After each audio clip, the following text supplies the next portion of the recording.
ஹர நம பார்வதி பதையே.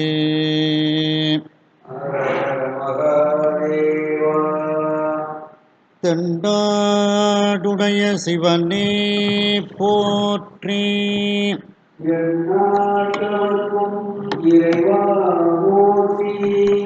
கலைநிறை கணபதிக்கு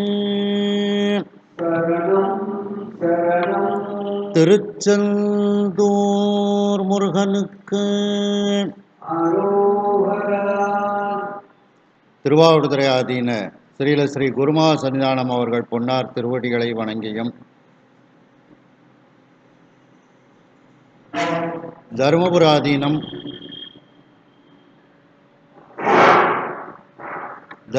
ஆதீனம் நட்சத்திர குருமணிகள் ஸ்ரீல ஸ்ரீ குருமா சன்னிதானம் அவர்கள் பொன்னார் திருவடிகளை வணங்கியும், இந்த திருவிளையாடற் புராண சிந்தனையை செவ்வனே நடத்தி கொண்டிருக்கக்கூடிய கற்பக விநாயகம் ஐயா, சுப்பிரமணியன் ஐயா, நல்லசிவம் ஐயா, ஆவுடையப்பன் ஐயா, கண்ணன் ஐயா மற்றும் வந்திருக்கக்கூடிய அனைவருக்கும் பணிவான வணக்கத்தை தெரிவித்துக் கொள்கின்றேன். நாம் இன்றைய தினம் 61வது திருவிளையாடல் மண் சுமந்த படலம் என்கின்ற திருவிளையாடலில் இருக்கின்றோம்.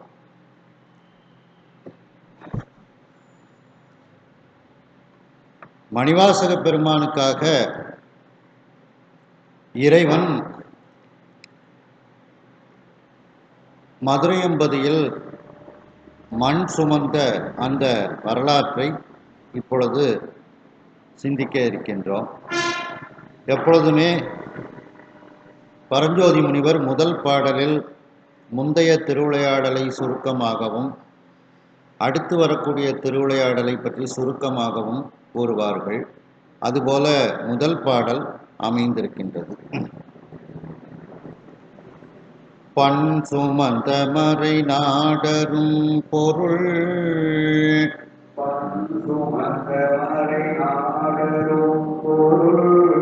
பதம் சுமந்த முடியார் மனம்,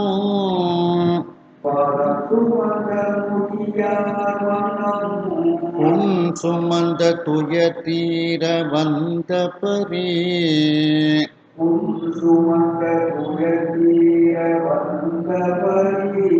நரிகளாய் அடவி போன பின்,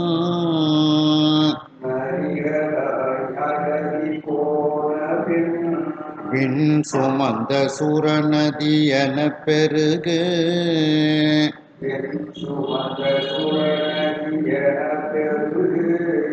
பின் சுமந்த சுரநதி என பெருகுவித்த,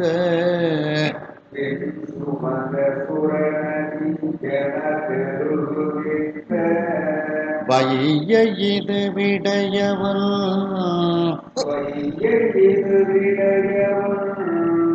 மண் சுமந்து திருமேனி மேல் அடி,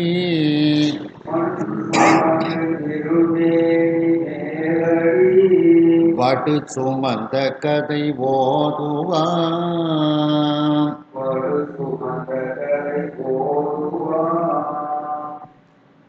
பண் சுமந்த மறை நாடரும் பொருள்.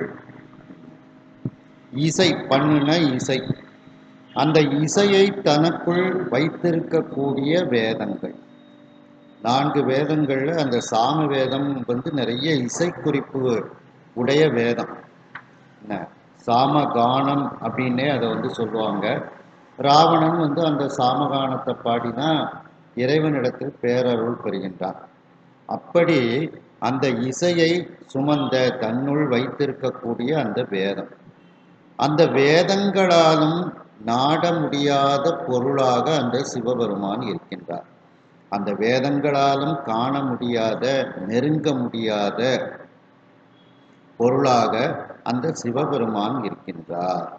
அப்படிப்பட்ட அந்த சிவபெருமானினுடைய பதம் சுமந்த முடியார், அவருடைய திருவடியை தன்னுடைய முடி மீது, தன்னுடைய தலை மீது சுமந்த அந்த மணிவாசக பெருமான், பதம் சுமந்த முடியார்னா மணிவாசக பெருமான்னு அர்த்தம்.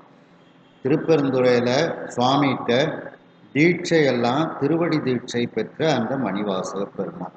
என்ன பதம் சுமந்த முடியார்னா திருப்பெருந்துறையில் இறைவனிடத்தில் திருவடி தீட்சை பெற்ற அந்த மணிவாசகர். என்ன அப்படி வேதங்களாலும் காண முடியாத பொருளினுடைய திருவடியை தன்னுடைய தலை மீது திருவடி தீட்சையாக பெற்று சுமந்து கொண்டிருக்கக்கூடிய அந்த மணிவாசக பெருமான்.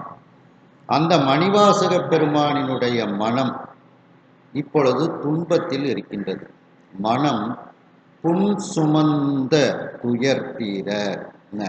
அவருடைய மனதில் தண்டனைகளை சுமந்து அந்த துயரங்களெல்லாம் தீருவதற்காக வந்த பரி.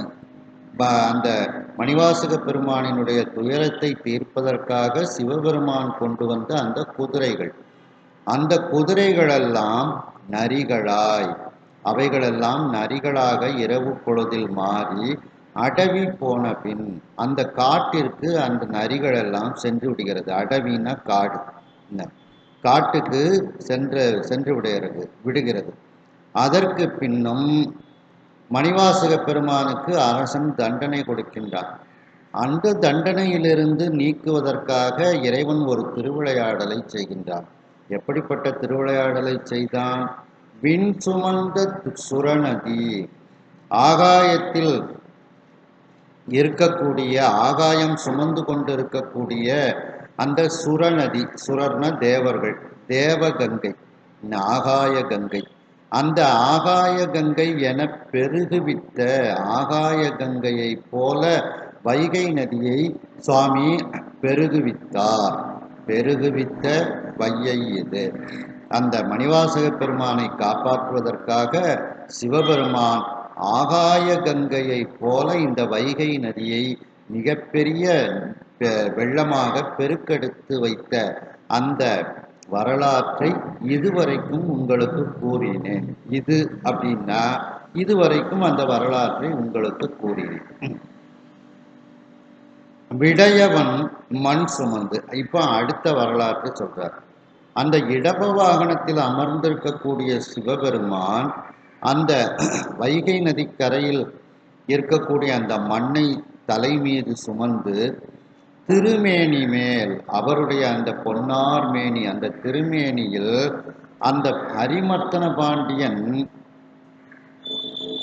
அடித்த அந்த அடி வடுவாக அதை சுமந்து கொண்ட அந்த கதையை இப்பொழுது உங்களுக்கு நான் கூற இருக்கின்றேன் அப்படின்ட்டு முந்தைய வரலாறு இப்பொழுது உள்ள அந்த வரலாற்றையும் ரெண்டையும் சொல்றாங்க.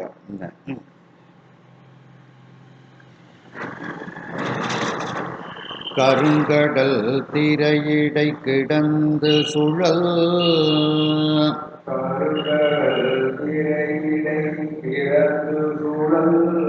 கலம் என ககன முகடு அழாய்,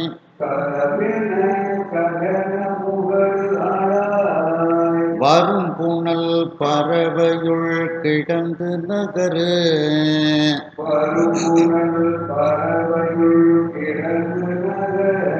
மருகி ஒட்க மரவேலினான்,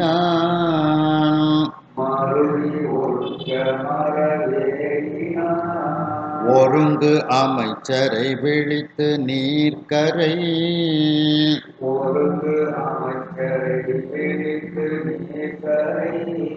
சுமந்து ஒருக்கி வரும் போத நீர்,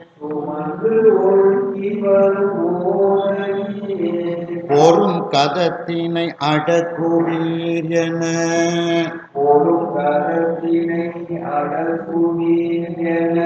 அமைச்சரும் தொழுது போகினார்.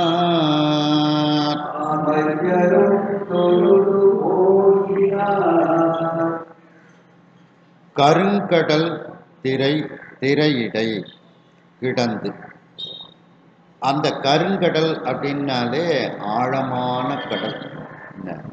அந்த ஆழமான அந்த கருப்பு நிறம் கடல்ல தெரிய ஆரம்பிச்சுன்னா ரொம்ப ஆழமா இருக்கு அப்படின்னு அர்த்தம்.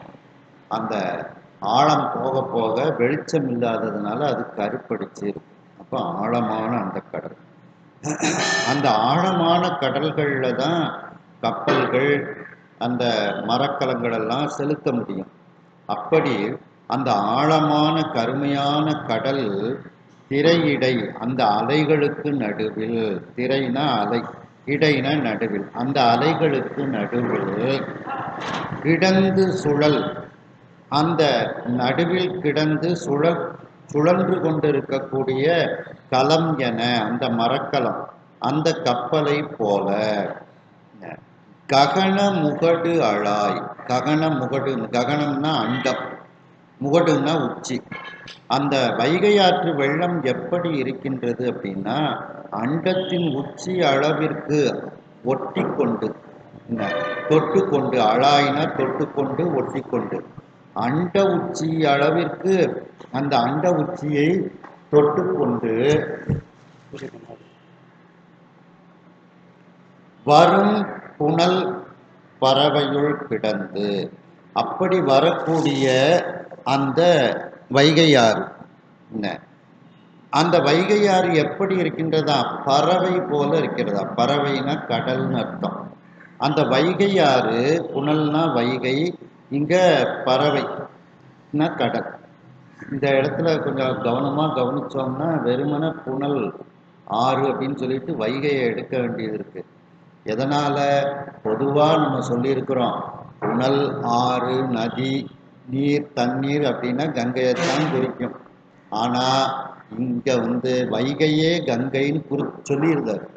வைகை நதி தான் கங்கை நதி அப்படின்னு சொன்னதுனால இந்த புனல்னுட்டு வெறுமனை வர்றதை நம்ம கங்கைன்னு, வைகை நதின்னு எடுத்துக்கிடணும்.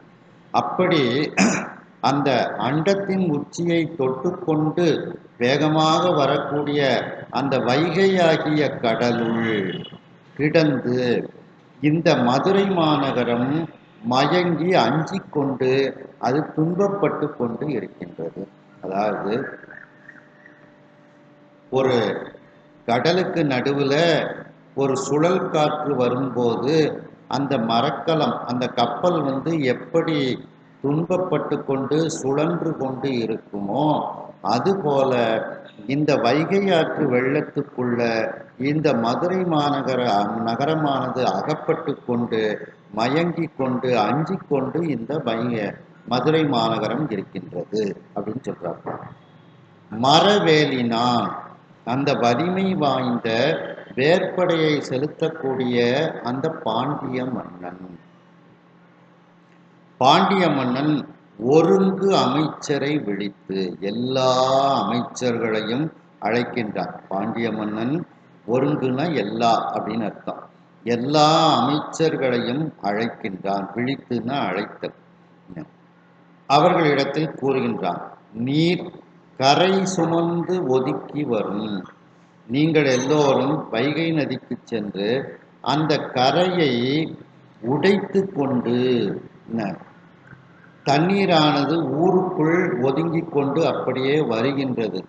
அப்படி வரக்கூடிய ஓத நீர், அந்த குளிர்ந்த நீர், கடல் போன்ற நீர், ஓதம்னா கடல் உள்வாங்கிறது, உள்ளுக்கு கடல் பேக் வாட்டர்பாங்க.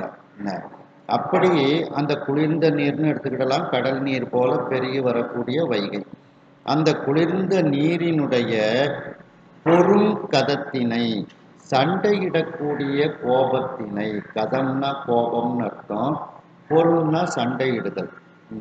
மதுரை மாநகரத்தோட இந்த வைகை நதி சண்டையிட்டு கொண்டு கோபத்தோடு ஊருக்குள் வந்து கொண்டு இருக்கின்றது.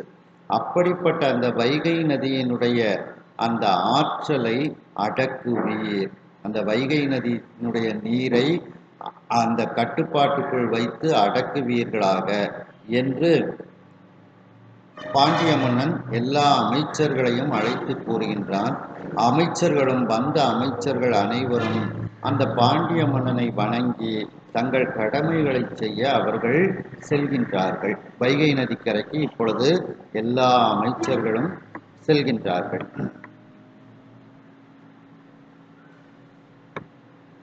அந்த காலத்தில் அரசன் சொன்ன உடனே எல்லா அமைச்சர்களும் உடனே ஆற்றுக்கு போனாங்க, வேலையை பார்த்தாங்க. இந்த காலத்தில் அமைச்சர்கள்லாம் வீட்டில் இருந்துக்கிடுவாங்க, எல்லாரும் போய் வேலையை செய்யுங்கன்னு சொல்லிட்டு ஹெலிகாப்டரில் போய் பார்த்து வந்துடுவாங்க. அப்படிதான் இருக்கு. நேரடியாக உடையவர்கள் நேரடியாக ஈடுபடும் போது அந்த வேலை செம்மையாக நடக்கும்.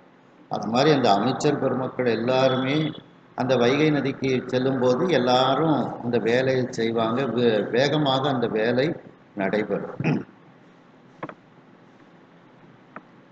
நாம் 61வது திருவிளையாடல் மண் சுமந்த படலத்தில் இருக்கின்றோம்.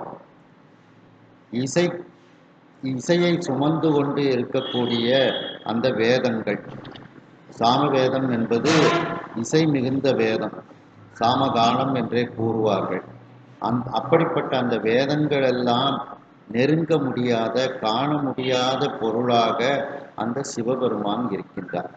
அப்படிப்பட்ட அந்த சிவபெருமானினுடைய திருவடியை தன்னுடைய தலைமுடி மீது, தன்னுடைய தலை மீது சுமந்து கொண்டு இருக்கக்கூடியவர் மணிவாசக பெருமான். அதாவது திருப்பெருந்துறையில் இறைவனே இவருக்கு திருவடி தீட்சை போன்ற எல்லா தீட்சைகளும் செய்து இறைவன் அருள் பெற்றவர் அந்த மணிவாசக பெருமான். அந்த மணிவாசக பெருமானினுடைய மனமானது இப்பொழுது தண்டனைகளால் புண் சுமந்து உடம்பெல்லாம் புண்ணாக கண்டு, உடம்பில் அந்த தண்டனையினுடைய தாக்கங்கள் இருந்து அந்த துயரங்களை எல்லாம் தீர்ப்பதற்காக இறைவன் குதிரைகளை மதுரை மாநகரத்திற்கு கொண்டு வந்தான். அப்படி மதுரை மாநகரத்திற்கு இறைவனால் கொண்டு வரப்பட்ட அந்த குதிரைகள் எல்லாம் இரவு நேரத்தில் மீண்டும் நரிகளாக மாறி காட்டிற்கு அவைகள் சென்று விடுகிறது. அதன் பிறகு மணிவாசக பெருமானுக்கு கோபத்தில் அரசன் தண்டனை கொடுக்கின்றான். அந்த தண்டனையை நீக்குவதற்காக, மணிவாசக பெருமானினுடைய அந்த தண்டனையை நீக்குவதற்காக இறைவன் மீண்டும் ஒரு திருவிளையாடல் செய்கின்றான். ஆகாயம் சுமந்து கொண்டிருக்கக்கூடிய அந்த தேவகங்கை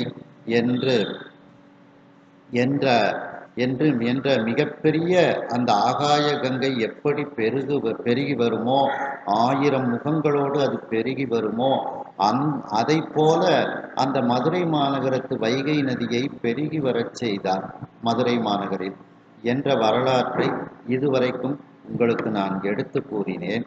இப்பொழுது அந்த இடப வாகனத்தில் அமர்ந்திருக்கக்கூடிய சிவபெருமான் அந்த வைகைக்கரையில் மண்ணை தலையில் சுமந்து அவருடைய திருமேனியின் மீது அரசன் அடி கொடுக்க, வேலை செய்யாததனால் அடி கொடுக்க, அந்த பிரம்பு அடியினுடைய வடுவை தன்னுடைய முதுகில் சுமந்த அந்த கதையை உங்களுக்கு நான் இப்பொழுது எடுத்து கூற இருக்கின்றேன். கருமையான நிறத்தை உடைய கடல், அதாவது ஆழமான கடலுக்கு நடுவில் ஒரு சுழல் காற்று வந்துவிட்டால் அதில் சிக்கிக்கொண்ட அந்த மரக்கலம், அந்த கப்பலானது எப்படி துன்பப்படுமோ அதை போல இந்த வைகை நதியானது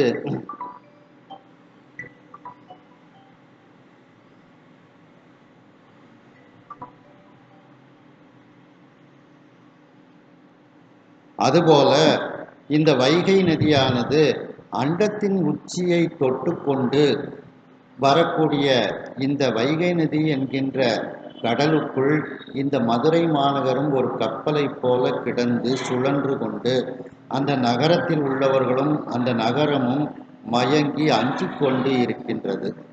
அந்த வலிமை வாய்ந்த வேற்படையை செலுத்துவதில் வல்லமை வாய்ந்த அந்த பாண்டிய மன்னன் அனைத்து அமைச்சர்களையும் இப்பொழுது அழைத்து அவர்களிடத்தில் கூறுகின்றான், நீங்கள் எல்லோரும் அந்த வைகை கரையை உடைத்து கொண்டு வைகை ஆற்று தண்ணீர் ஊருக்குள் ஒதுக்கி வருகிறது.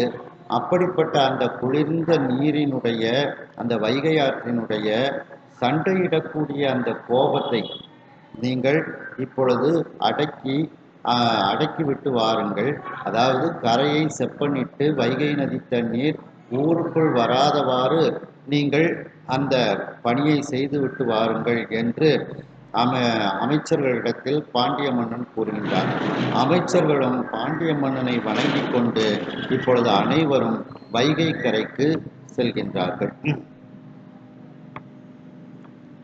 வெறித்தடக்கை மதயானை மந்திரிகள்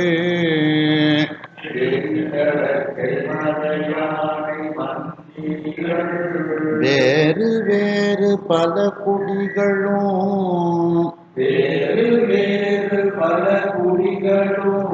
குறித்து எடுத்து எழுதி எல்லையிட்டு அளவு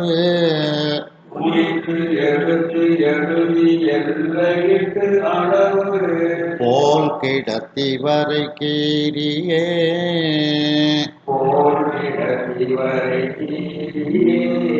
அறுத்து விட்டு நகர் எங்கனும் பறை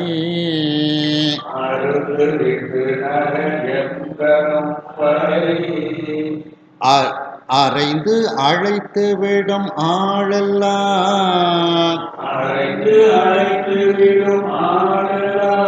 செரித்து விட்டு அவரவர்க்கு அழந்தபடி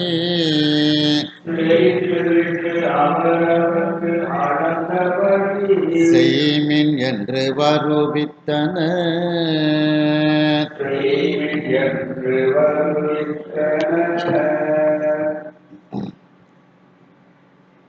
வெறி அப்படின்னா வலிமை அப்படின்னு அர்த்தம் எடுத்துக்கிடலாம். அந்த வலிமை வாய்ந்த மிகப்பெரிய கைகளை உடைய மதநீர் சொரியக்கூடிய, இந்த மதம்ங்கிறதுக்கு மதநீர் அப்படின்னு அர்த்தம் எடுத்துக்கிடணும். வலிமை வாய்ந்த மிகப்பெரிய கைகளாகிய பெரிய தும்பிக்கையை உடைய அந்த மதநீர் சொரியும் யானைகளையெல்லாம் அந்த மந்திரிகள் உடையவர்கள். அப்படிப்பட்ட அந்த வலிமை வாய்ந்த அந்த மந்திரிகள் வேறு வேறு பல குடிகளும் வெவ்வேறு விதமான பலவிதமான அந்த மக்கள், அந்த ஒவ்வொரு குடிப்படைகளை எல்லாம் குறித்து எடுத்து எழுதி அவர்கள் எல்லாரையும் அந்த ஒரு நோட்டில் அவர்கள் இந்த குடிகளுக்கெல்லாம் இவ்வளவு ஜனத்தொகை அங்கே இருக்கின்றார்கள், இவர்களுக்கு இந்த இடத்திலிருந்து இந்த இடம் வரைக்கும் நாம் கரையை அடைப்பதற்கு கொடுப்போம் என்று அவர்கள் அந்த ஜனத்தொகைகளை எல்லாம் குறித்து எடுத்து எழுதி நோட்டில் எடுத்து எழுதுகிறார்கள். எல்லையிட்டு ஒவ்வொரு அந்த கிராமத்தவர்கள், ஒவ்வொரு ஜாதியில் இருக்கக்கூடியவர்கள், இவர்களுக்கெல்லாம் இவ்வளவு இடங்களை இவர்கள் அடைக்க வேண்டும் அப்படின்ட்டு எல்லையிடுகின்றார்கள். அளவுகோல் கிடத்தி, எல்லையிட்டு சொன்னால் மட்டும் போதாது, அந்த வைகை ஆற்றங்கரையில் அளவுகோலை வைத்து அளந்து கொடுக்கின்றார்கள். வரை கீரியே, ஒவ்வொன்றுக்கும் ஒரு அடையாளம், அந்த ஏதாவது ஒரு வெண்மையாக சுண்ணாம்பு அடித்து ஒரு அடையாளத்தை போட்டு விட்டுருந்தாங்க. அப்படி வரை கீரியே அடையாளம் வைத்து அறுத்து விட்டு, அந்த இடத்துல ஒரு அடையாளத்துக்கு ஏதாவது ஒரு அமைப்பை ஏற்படுத்தி விட்டு நகர் எங்கனும் பறை அறைந்து, அந்த மதுரை மாநகர் எல்லா இடங்களிலும் அவர்கள் பறை அறைந்து எல்லோரையும் அழைக்கின்றார்கள். பறை அறைந்து அழைத்து விடும் ஆளெல்லாம்.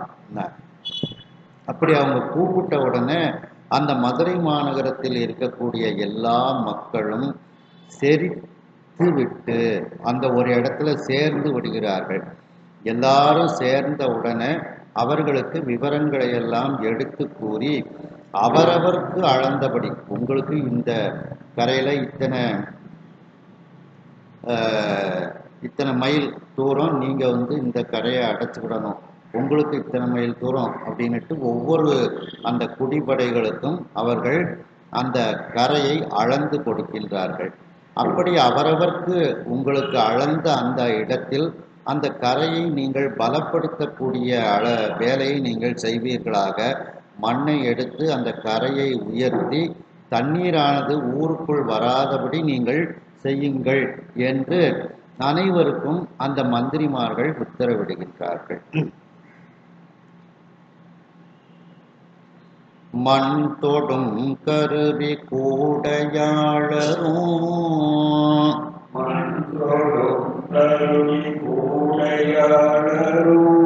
மரம் சுமந்து வருவார்களும்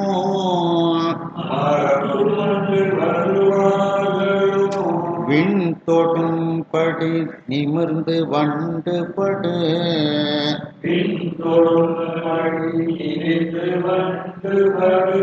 விரி பசும் தழை பலாலமோ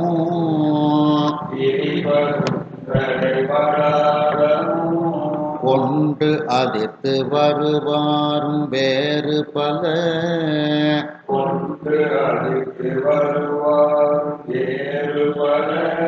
கோடி கோடிய குழாமும் நீர் மொண்டு அருந்த வரும் மேகசாலம் என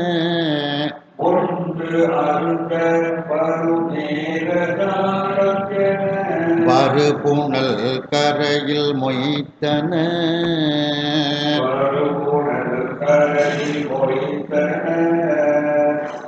இப்போ ஒவ்வொரு குடிப்படைகளுக்கும் இவ்வளவு மைல் நீங்க கரையை அடைக்கணும், இவ்வளவு கிலோமீட்டர் நீங்க அடைக்கணும் அப்படின்னுட்டு அளந்து கொடுத்துருந்தாங்க. உடனே அந்தந்த அந்த குழுவினர் அவர்கள் வீட்டிலிருந்து மண் தொடும் கருவி கூடையாளரும், தொடும் அப்படின்னா தோண்டுதல் அப்படின்னு அர்த்தம். அந்த மண்ணை தோண்டக்கூடிய அந்த மண்வெட்டி கருவி, அந்த மண்வெட்டியை எடுத்துக்கொண்டும் அந்த கூடைகளை மண்ணை அள்ளி போட்டு கரையை இது செப்பனிடுவதற்காக உள்ள அந்த கூடைகளையும் எடுத்துக்கொண்டு நிறைய பேர் வைகை நதிக்கு வருகின்றார்கள். மரம் சுமந்து வருவார்களும், நிறைய மரக்கட்டைகளை எல்லாம், பெரிய பெரிய மரங்களை எல்லாம் அந்த உடைப்பை அடைப்பதற்காக அந்த மரங்களை எல்லாம் எடுத்துக்கொண்டு வருகின்றார்கள். விண் தொடும்படி நிமிர்ந்து வண்டு படு விரி பசுந்தலை பலாலமும் கொண்டு அதிர்த்து வருவார். அதாவது தலையில நிறைய அந்த ஊர்ல உள்ள மரங்கள்ல உள்ள பசுந்தலைகள், அந்த பசுந்தலைகளை எல்லாம் வெட்டி எடுத்துட்டு வராங்க. அந்த பசுந்தலைகளையும் அந்த கரையில போட்டு அதுக்கு மேல மண்ணை வச்சு பூசி அப்படி அவர்கள் செய்வார்கள். அதே நேரத்தில் வைக்கோலும் வச்சு அதுக்கு மேல அந்த மண்ணை வச்சு மூடி ஒரு தடுப்பை ஏற்படுத்துவார்கள். அதற்காக அவர்கள் ஊருக்குள் இருந்து விரி பசுந்தலை, நிறைய அந்த பசுமையான தலைகளை தலையில் வெட்டி வைத்து கொண்டு வருகின்றார்கள். பலாலம் அப்படின்னா வைக்கோல்னு அர்த்தம். அந்த வைக்கோலையும் தலையில எடுத்து கொண்டு வருகின்றார்கள். இந்த மிகப்பெரிய அந்த பசும் தலைகளை இவர்கள் தலையில வச்சு கொண்டு வரும்போது அது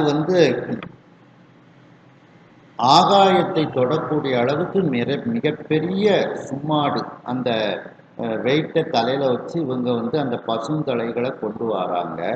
அப்போ அந்த பசுந்தலைகளில் இருக்கக்கூடிய அந்த பூக்கள், அந்த அதில் உள்ள தேனை குடிக்கிறதுக்காண்டி வண்டுகள் எல்லாம் அவர்கள் தலை மீது ரீங்காரமிட்டு கொண்டு அந்த பசுந்தலைகளில் இருக்கக்கூடிய தேனை குடிப்பதற்காக அந்த வண்டுகளும் அப்படியே கூடவே வருகின்றது. அந்த வைக்கோலையும் தலையில் வைத்து கொண்டு அவர்கள் வருகின்றார்கள். அதிர்த்து வருவார்கள், ஆரவாரம் செய்து கொண்டு அவர்கள் வருகின்றார்கள் வைகை கரைக்கு. அதாவது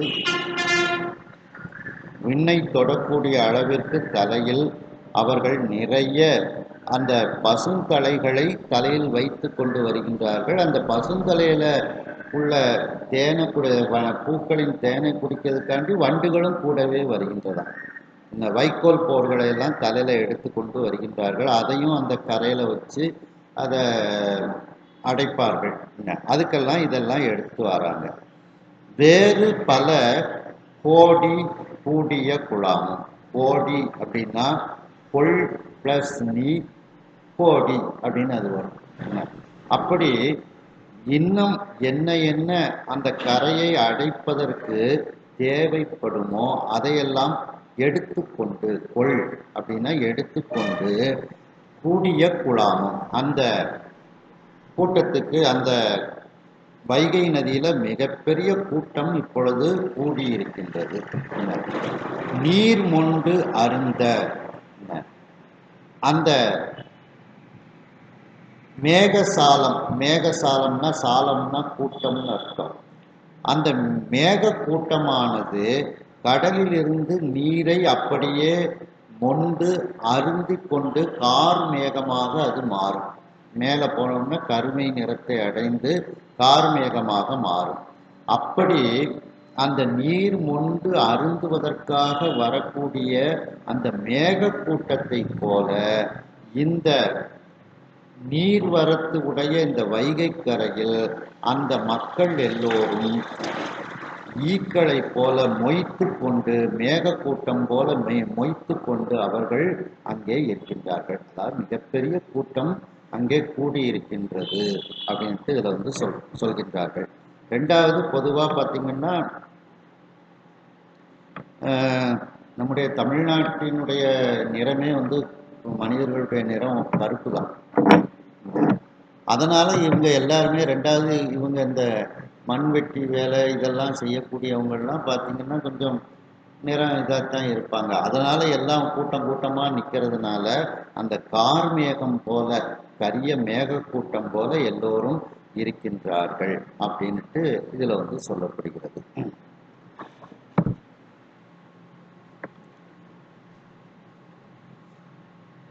வலிமை வாய்ந்த பெரிய தும்பிக்கையை உடைய மதநீர் பொழியக்கூடிய அந்த யானைகளையே வைத்திருக்கக்கூடிய மந்திரிமார்கள், அப்படிப்பட்ட செழிப்பான அந்த மந்திரிமார்கள் எல்லோரும் இப்பொழுது வைகை கரைக்கு வந்து அந்த வைகை நதிக்கரையை சுற்றியுள்ள வெவ்வேறு விதமான பல குடிப்படைகள், பல ஜாதி மக்களையும் பல கிராமத்து மக்களையும் அவர்கள் அந்த குறிப்பு எழுதக்கூடிய காகிதத்தில் குறித்து அவர்களுடைய எண்ணிக்கையெல்லாம் எடுத்து எழுதி கொள்கின்றார்கள். ஒவ்வொரு குழுவினருக்கும் இவ்வளவு எல்லையை அவர்கள் அடைக்க வேண்டும் என்று ஆலோசனை செய்து எல்லையிடுகின்றார்கள். எல்லையிட்டவுடன் அந்த இடத்தில் அளவுகோலை தரையில் கிடத்தி அளக்கின்றார்கள். அந்த அளவிற்கு ஒரு அடையாளத்தை மலை போல அங்கே கீறி வைக்கின்றார்கள். அந்த மலை போல அந்த அடையாளத்தை அறுத்து வைக்கின்றார்கள். அதாவது ஏதாவது ஒரு கல் இதெல்லாம் பெரிய பெரிய கற்களை வைத்து இதுவரைக்கும் நீங்கள் அடைக்கணும் அப்படின்ட்டு அவர்கள் அந்த அடையாளத்துக்கு சில இதுகளெல்லாம் வைக்கின்றார்கள். இப்படி அந்த பகுதிகளை ஒவ்வொரு பகுதிகளாக அறுத்து விட்டு கொண்டே அடையாளம் வைத்து கொண்டு வருகின்றார்கள். அதன் பிறகு நகரத்தில் எல்லா இடங்களிலும் எல்லா கிராமங்களிலும் பறை அரைத்து அரைந்து அனைவர்களையும் வைகை நதிக்கு வர சொல்கின்றார்கள். அவர்கள் சொன்னவுடன் அதை கேட்டு நகரத்தில் இருக்கக்கூடிய எல்லா ஆட்களும் இப்பொழுது வைகை நதியில் ஒன்றாக சேர்ந்து விடுகின்றார்கள். செரித்துன்னா சேர்ந்துன்னு அர்த்தம்.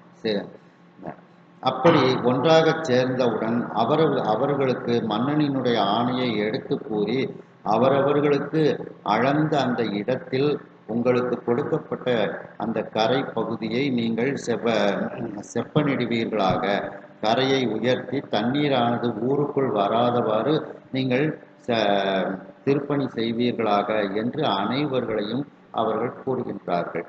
உடனே அந்த மக்கள் எல்லோரும் தேவையான கருவிகளை எல்லாம் எடுத்துக்கொண்டு வைகை நதிக்கு வருகின்றார்கள். மண்ணை வெட்டக்கூடிய அந்த மண்வெட்டி என்ற கருவியையும் அந்த மண்ணை அள்ளுவதற்குரிய கூடைகளையும் வைத்துக்கொண்டு வைகை நதிக்கு வருகின்றார்கள். மரங்களை அந்த கரையில் இட்டு, மிகப்பெரிய மரங்களை கரையில் இட்டு அந்த உடைப்பை அடைப்பதற்காக மிகப்பெரிய மரங்களை சுமந்து கொண்டு வருகின்றார்கள். ஆகாயத்தை தொடக்கூடிய அளவிற்கு நிறைய அந்த பசுமையான தழைகளை எல்லாம் வெட்டி எடுத்துக்கொண்டு அதையும் கரையில் இட்டு அடைப்பதற்காக எடுத்துக்கொண்டு அவர்கள் வருகின்றார்கள். அந்த பசும் தழைகளில் உள்ள பூக்களின் தேனை குடிப்பதற்காக வண்டுகளும் அவர்களை அந்த தலைக்கு மேல் சுழன்று கொண்டு அவர்களை தொடர்ந்து அந்த வண்டுகளும் அந்த வைகை நதிக்கு வருகின்றது. வைக்கோல் போர்களை தலையில் எடுத்துக்கொண்டு அவர்கள் ஆரவாரம் செய்து கொண்டு வருகின்றார்கள். அந்த மிகப்பெரிய வைக்கோல் கட்டுகளையும் அந்த உடைப்பு எடுத்த இடத்தில் வைத்து அதன் மேல் அவர்கள் மண்ணை எல்லாம் வைத்து அடைப்பதற்காக மிகப்பெரிய வைக்கோல் போர்களை எல்லாம் எடுத்துக்கொண்டு அவர்கள் வருகின்றார்கள். இன்னும் என்ன என்ன தேவையோ அப்படி வேறு பல எல்லாவற்றையும் எடுத்துக்கொண்டு அந்த கூட்டங்கள் எல்லாம் இப்பொழுது வைகை நதிக்கரையில் கூடியிருக்கின்றது. இது எப்படி இருக்கின்றது என்றால், அந்த நீரை கடலிலிருந்து மொண்டு அருந்துவதற்காக வரக்கூடிய அந்த மேக கூட்டம் எப்படி இருக்குமோ அதுபோல வெள்ளப்பெருக்கோடு வரக்கூடிய அந்த வைகை கரையில் இந்த மக்கள் கூட்டமானது அங்கே மொய்த்து கொண்டு நெருங்கி கொண்டு அவர்கள் இருக்கின்றார்கள். கிட்டுவார் பரி நிறுத்துவார் அரவு, கிட்டுவார் பரி நிறுத்துவார் அரவு, உருட்டுவார் அடி கிடத்துவார், உருட்டுவார் அடி கிடத்துவார், இட்டு வார்த்தளை நிரப்புவார் விழி, இட்டு வார்த்தளை நிரப்புவார் விழி, எழுப்புவார் பறை இரட்டுவார், எழுப்புவார் பறை இரட்டுவார், வெட்டுவார் மணல் எடுத்து வார் செல, வெட்டுவார் மணல் எடுத்துவார் செல, வெரட்டுவார் கடிது துடும் என, வெட்டுவார் கடிது துடும் என, ஒட்டுவார் கரை பரப்புவார் உவகை, ஒட்டுவார் கரை பரப்புவார் உவகை, கூறுவார் குரவை குளறுவார், கூறுவார் குரவை குளறுவார். கிட்டுவார் அப்படின்னா கிட்டத்தில் அப்படின்னு அர்த்தம். அவர்களுக்கு கொடுக்கப்பட்ட இடத்திற்கு பக்கத்தில் உரிய இடத்திற்கு சென்று சேர்கின்றார்கள் அப்படின்னு கிட்டுவாருங்கிறது. பரி நிறுத்துவார், என்ன அதாவது குதிரை அப்படிங்கிற ஒரு மரம், பரினா குதிரை, இங்க ஒரு மரம், அது ஒரு மரத்தை குறிக்கும். என்ன அந்த குதிரை என்கின்ற மரத்தை அவர்களுக்கு கொடுக்கப்பட்ட இடத்தில் அந்த மரங்களை எல்லாம் அவர்கள் நிறுத்தி வைக்கின்றார்கள். இதை குதிரை மரம்னு சொல்லுதாங்க. இன்னொரு இது என்னன்னா, நம்ம இந்த வெள்ளை அடிக்கிறதுக்கெல்லாம் கடையில் குதிரை எடுக்கணும் அப்படிம்போம். அந்த மாதிரி கொஞ்சம் உயரமான ஒரு ஏணின்னு வச்சுக்கிடுங்களேன். ஏணியைத்தான் நம்ம குதிரை அப்படின்ட்டு சொல்லுவாங்க. என்ன அப்போ கொஞ்சம் உயரமாக அந்த கரை இருக்கும்போது அதுக்கு இந்த ஏணி எல்லாம் வேணும் பார்த்தீங்களா, அதையெல்லாம் அங்கே கொண்டு வந்து அவர்கள் நிறுத்தி வைக்கின்றார்கள். ஆனால் இதில் சொல்லப்போது குதிரைங்கிற மரத்தை அங்கே கொண்டு வந்து நிறுவுகின்றார்கள் அப்படின்ட்டு தான் சொல்லப்படுது. அரவு உருட்டுவார், அரவுன்னா பாம்பு. இந்த வைக்கோல்லாம் நிறைய தலையில வச்சு கட்டி கொண்டு வராங்க. அந்த வைக்கோலை அப்படியே அந்த உடப்புல போட முடியாது. அதனால அந்த வைக்கோலை பாம்பு போல அப்படியே உருட்டுறாங்க. பாம்பு போல மிகப்பெரிய ஒரு சங்கிலி போல வைக்கோலை எல்லாம் உருட்டுகின்றார்கள். அரவு உருட்டுவார்னா வைக்கோலை பாம்பு போல அவர்கள் உருட்டி அந்த இடத்தை அடைப்பதற்கு தயார் செய்கின்றார்கள். அடி கிடத்துவார், ஏற்கனவே அங்கே வைத்திருக்கக்கூடிய அந்த குதிரை மரத்துக்கு கீழே அந்த வைக்கோலாகிய அந்த பாம்பை எல்லாம் அப்படியே அவர்கள் ஒரு அளவாக வைத்து அடைக்கின்றார்கள் கரையில். அடி கிடத்துவார் இட்டு, அங்கே கீழே அந்த வைக்கலெல்லாம் நல்ல பாம்பு மாதிரி திரிச்சு கீழே போட்டு வைக்கின்றார்கள். வார் தழை நிரப்புவார், ரொம்ப தூரத்துக்கு, வார்னா நீண்ட தூரம்னு அர்த்தம். நீண்ட தூரத்துக்கு அவங்க நிறைய தலையில இந்த மரத்தை தலைகளை கொலை எல்லாம் இது எல்லாத்தையும் வெட்டி கொண்டு வந்திருக்காங்க பார்த்தீங்களா. அந்த கொண்டு வந்த தலைகளை எல்லாம் அந்த வைகை கரையினுடைய நீளவாக்கில் அவற்றையெல்லாம் அவர்கள் நிரப்புகின்றார்கள். விழி எழுப்புவார். இப்போ அப்படி இதையெல்லாம் வச்சு அந்த கரையை கொஞ்சம் அடைச்ச உடனே தண்ணி உள்ள வர்றது நின்ன உடனே அதை பார்த்த உடனே ஆகா தண்ணி வர்றது இந்த பக்கத்துல நின்றுட்டு அப்படின்னுட்டு உடனே அவர்கள் மகிழ்ச்சி ஒளியை எழுப்புகின்றார்கள். விழி அப்படின்னா மகிழ்ச்சி ஒலி, அந்த மகிழ்ச்சி ஒலியை எழுப்புகின்றார்கள். எல்லாம் எப்போதுமே இந்த மாதிரி பெரிய வேலைகள் செய்யும்போது சில வாத்தியங்களையும் எடுத்துட்டு போவாங்க. எல்லாரும் நல்ல ஒரு ஆர்வமாக அந்த வேலையை செய்யணும், அவங்களுக்கு ஒரு உற்சாகம் கொடுக்கணுங்கிறதுக்காண்டி சில வாத்தியங்களை எடுத்து போய் அடிப்பாங்க. அதே மாதிரி அவங்க கொண்டு வந்த பறைகளை எல்லாம் அங்கே அடித்து மகிழ்ச்சியை அவர்கள் வெளிப்படுத்துகின்றார்கள். வெட்டுவார் மணல், அதுக்கப்புறம் அந்த மேடான பகுதிகளில் இருக்கக்கூடிய ஊருக்குள்ள இருக்கக்கூடிய மணல்களை எல்லாம் வெட்டி எடுத்து கொண்டு வருகின்றார்கள். மணல் எடுத்து அந்த மணலை தலையில் சும்மாடாக எடுத்துக்கொண்டு வார் சில பேர் வந்துட்டு இருக்காங்க. அங்கே இருக்கக்கூடிய அந்த காவலாளர்கள் வேகமாக போ, தண்ணி எவ்வளோ வேகமாக வருது, கரையை அடைக்கணும், அதனால் சீக்கிரமாக போ அப்படின்ட்டு அவர்களெல்லாம் அந்த மண்ணை தலையில் அள்ளி கொண்டு வரக்கூடியவர்களை வேகமாக செல்லுமாறு வார்னா வேகம்னு அர்த்தம். என்ன, வேகமாக செல்லுவதற்கு வெறுட்டுவார், அவர்களை அதட்டுகின்றார்கள்.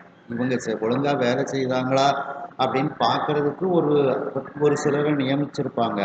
அவங்க இந்த மணலை எடுத்து மணலை தலை மீது சும்மாடாக எடுத்து செல்லக்கூடியவர்களை வேகமாக செல்லுங்க அப்படின்ட்டு அவர்கள் அதட்டுகின்றார்கள். கடிது துடும் என கொட்டுவார், அந்த இடத்துக்கு போன உடனே தலையில் உள்ள மண்ணை வேகமாக அவர்கள் கொட்டுகின்றார்கள்.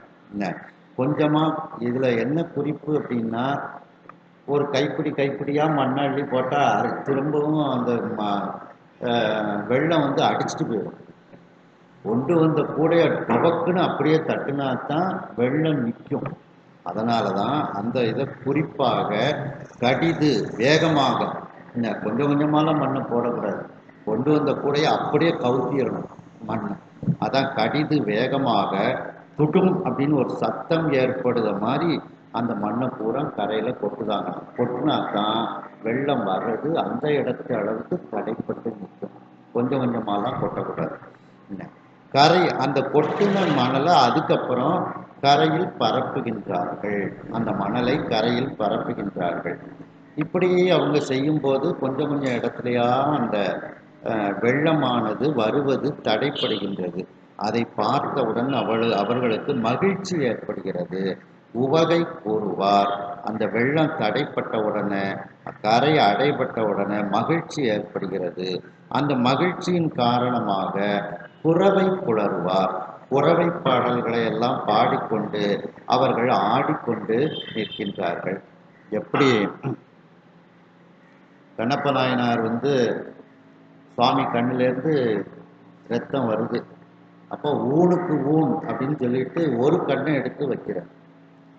ஒரு கண்ணை எடுத்து வச்ச உடனே அந்த கண்ணை ரத்தம் வர்றது நின்ன உடனே அவருக்கு வந்து அந்த ஆனந்தம் தாங்க முடியல.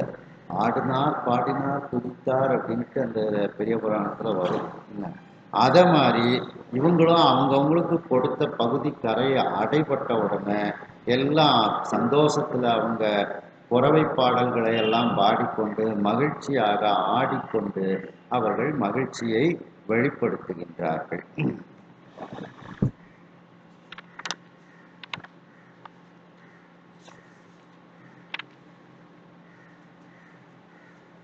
கட்டுவார் கட்டு வார்கரை உடைப்ப நீர்கடுகள்,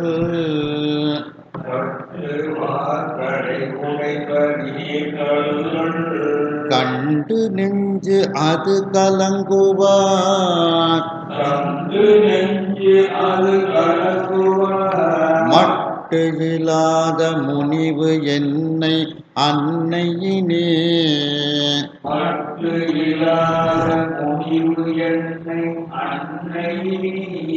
ஆறுக என்று எதிர் வணங்குவார்,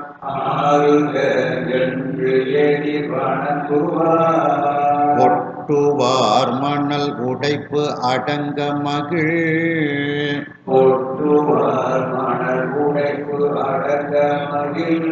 கொள்ளுவார் குரவை துள்ளுவார்,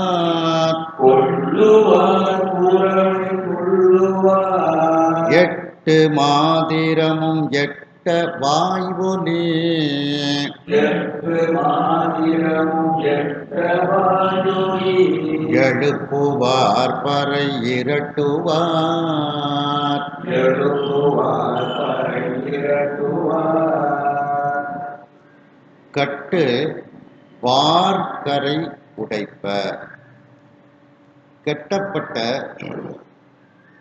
நீண்ட வைகைக்கரை, வார்னா நீண்ட, அந்த நீண்ட வைகைக்கரை இப்பொழுது பல இடங்களில் உடைப்பு எடுக்கிறது.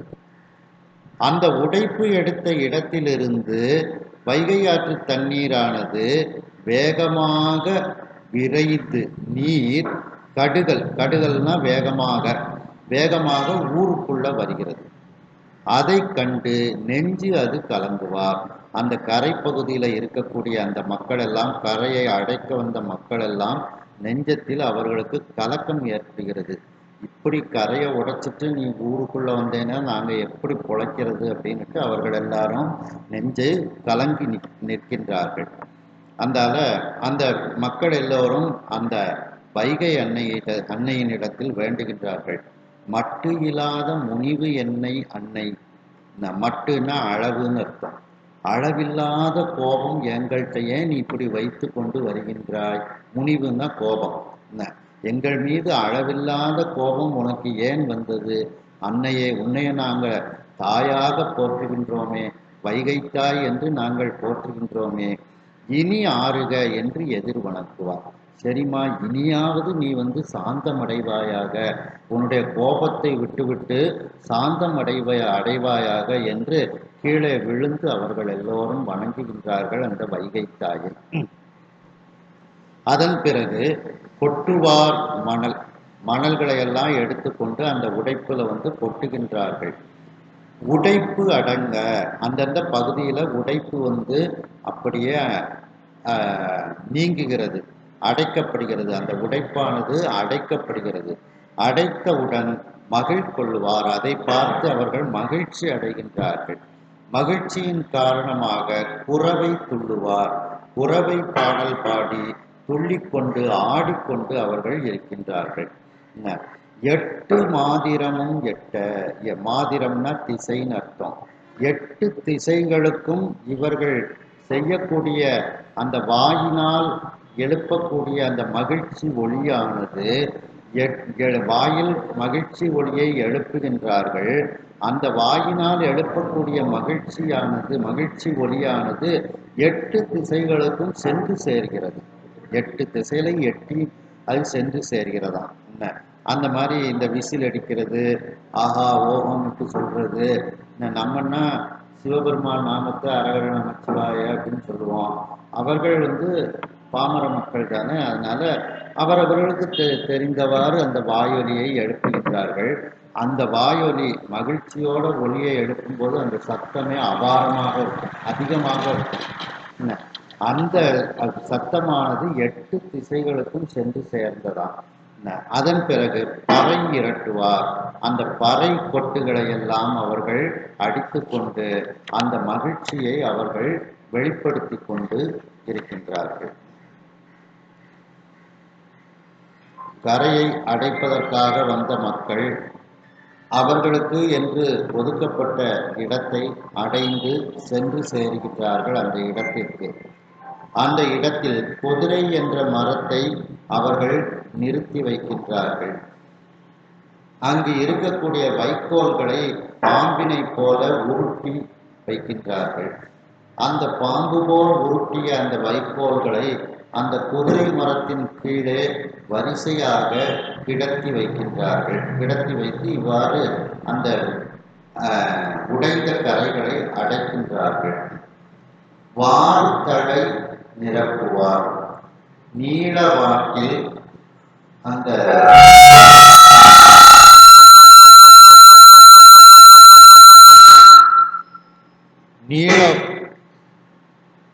நீளவாக்கில் அந்த அவர்கள் ஊரிலிருந்து வெட்டி கொண்டு வந்த மிகப்பெரிய இலை தழைகளையெல்லாம் அந்த உடைப்பு இடத்தில் வைத்து நிரப்புகின்றார்கள். அதன் பிறகு மணலை இட்டு அதை நிரப்புகின்றார்கள். இவ்வாறு கரைகள் அடைபட்டவுடன் அந்த மகிழ்ச்சி ஒலியை அவர்கள் எழுப்புகின்றார்கள். பறை கொட்டுகளை அடித்து மகிழ்ச்சியை வெளிப்படுத்துகின்றார்கள். அதன் பிறகு மணல்களை ஊருக்குள் இருந்து வெட்டி எடுத்து வருகின்றார்கள். வெட்டி எடுத்து வந்த மணலை எடுத்து தலையில் சுமாராக தலை சுமையாக எடுத்துக்கொண்டு வரக்கூடியவர்களை அங்கு இந்த வேலைகளை கவனித்து கொண்டு இருக்கக்கூடியவர்கள் வேகமாக செல்லுங்கள் என்று அதட்டுகின்றார்கள். ஏனென்றால் இவர்கள் வேகமாக சென்றால்தான் அந்த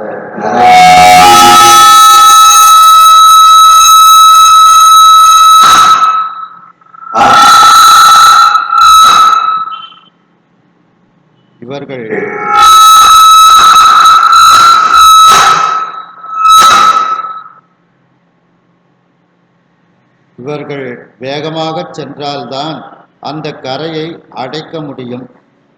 சிறிது நேரம் தாமதித்தாலும் கரைகள் உடைப்பு எடுத்துவிடும் என்பதனால் வேகமாக செல்லுங்கள் என்று அந்த வேலையை கவனிக்கக்கூடியவர்கள் அதட்டுகின்றார்கள்.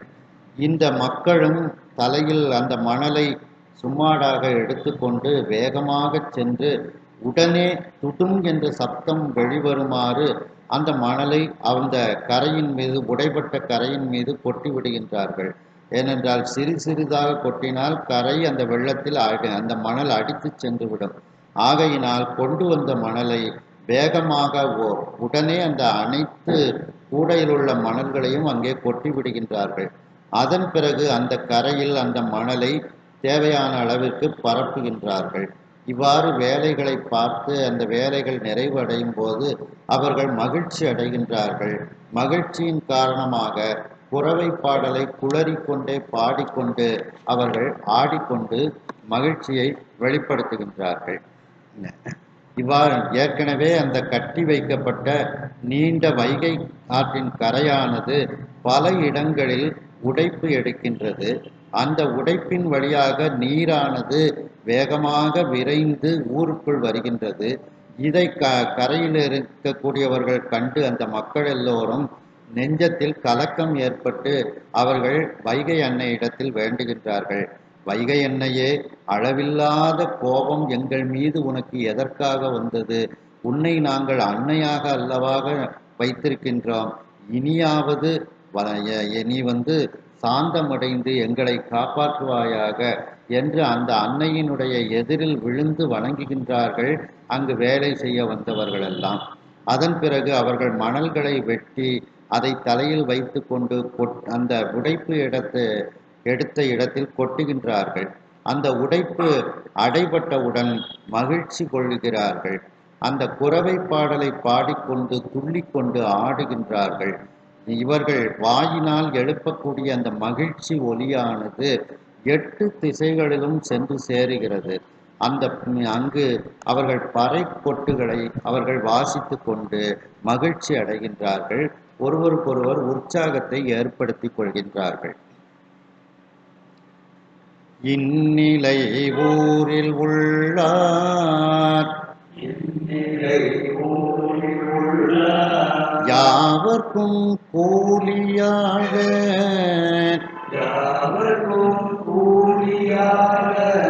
துண்ணி முன் அளந்த எல்லை தொழில் முறை மூன்று செய்வார் அந்நிலை நகரின் தென்கீழ் திசை உளால் அளவில்லாண்டு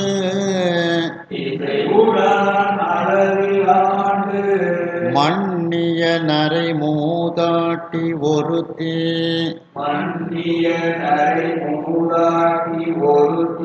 பேர் வந்தியல்பாள்.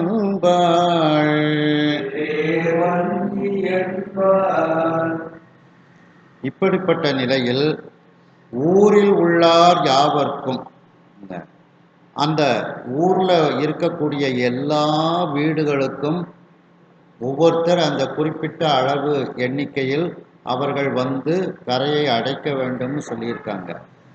அப்படி ஊரில் உள்ளார் யாவர்க்கும் கூலியாளர் துண்ணி, அவர்களுக்குரிய அந்த கூலி ஆட்கள் எல்லாம் நெருங்கி முன் அளந்த எல்லை அவர்களுக்கு என்று முதலில் அளந்து கொடுக்கப்பட்ட அந்த எல்லைக்குள் தொழில்முறை 3 செய்வார். அந்த அடைக்கக்கூடிய தொழிலை முறைப்படி அவர்கள் தொடங்கி இப்பொழுது செய்கின்றார்கள். 3 அப்படின்னா தொடங்கின்னு அர்த்தம். போர் மூண்டு விட்டது அப்படின்னா போர் தொடங்கி விட்டதுன்னு அர்த்தம். அப்படி 3 செய்வார். இப்போ எல்லாரும் அந்த தொழிலை முறையாக தொடங்கி அவர்கள் அந்த உடைப்பை அடைப்பதற்குரிய தொழிலை செய்கின்றார்கள். அப்போ எல்லாருக்கும் சில பேருக்கு போக முடியாமல் இருக்கும். அவங்க கூலி ஆட்களை வைத்து எங்களுடைய பகுதியை நீங்கள் செய்யுங்க, கூலி தந்துருதோம் அப்படின்னு சொல்லுவாங்க. அப்படி அந்த எல்லோரும் அவரவர்களுடைய பகுதிகளை அடைப்பதற்காக இப்பொழுது வேலையை செய்ய ஆரம்பித்து விடுகின்றார்கள். இப்படிப்பட்ட ஒரு தருணத்தில் அந்த நிலையில் நகரின் தென்கீழ் திசை உளால் அந்த மதுரை மாநகரத்தினுடைய தென்கிழக்கு தென்கீழ்னா தென்கிழக்கு திசையில் ஒரு வயதான அம்மையார் இருக்கின்றார்கள். அளவில்லாத பல ஆண்டு காலம் மன்னிய வாழ்ந்தவள் அந்த அம்மையார். நரை மூதாட்டி ஒருத்தி, தலையெல்லாம் நரை கண்டு ரொம்ப வயதான ஒரு மூதாட்டி ஒருத்தி இருந்தாள். அவளுடைய பெயர் என்ன என்றால் வந்தி என்று அவளுக்கு பெயர் இருக்கின்றது அப்படின்னுட்டு அந்த வந்தியம்மையை பற்றி இதுல சொல்கின்றார்கள். செவி உணவான வேத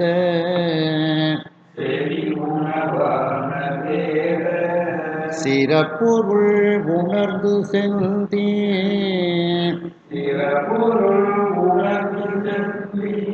அவி உணவு ஓட்டும் ஈசன்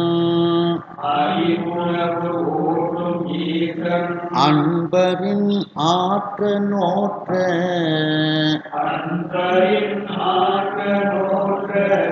தவம் நிறை பேறு துய்ப்பாள் தாயிலார்க்கு அன்னை ஒப்பாள் சுவை ஒரு பிட்டு விற்று உன் தொழிலினால் தமிழ் ஆவாள்.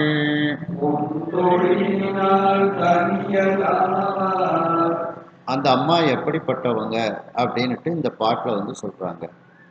செவி உணவான வேத சிறப்பொருள். அந்த செவிக்கு உணவாக இருக்கக்கூடியது வேதம். அந்த வேதத்தின் உச்சி பொருள், வேதத்தின் உச்சியில் இருக்கக்கூடிய பொருள் சிவபெருமான்.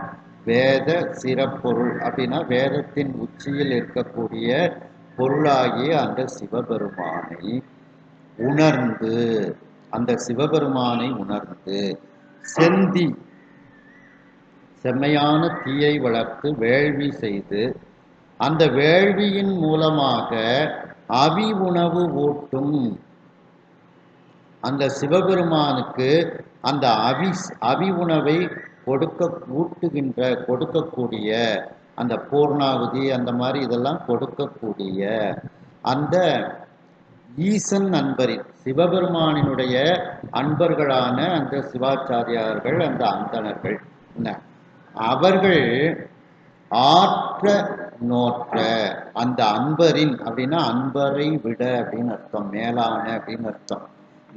அந்த அந்தணர்களை விட, அந்த சிவாச்சாரியார்களை விட இந்த அம்மையார் மிகப்பெரிய தவம் செய்தவளாக இருக்கின்றாள் அப்படின்னு சொல்றாங்க.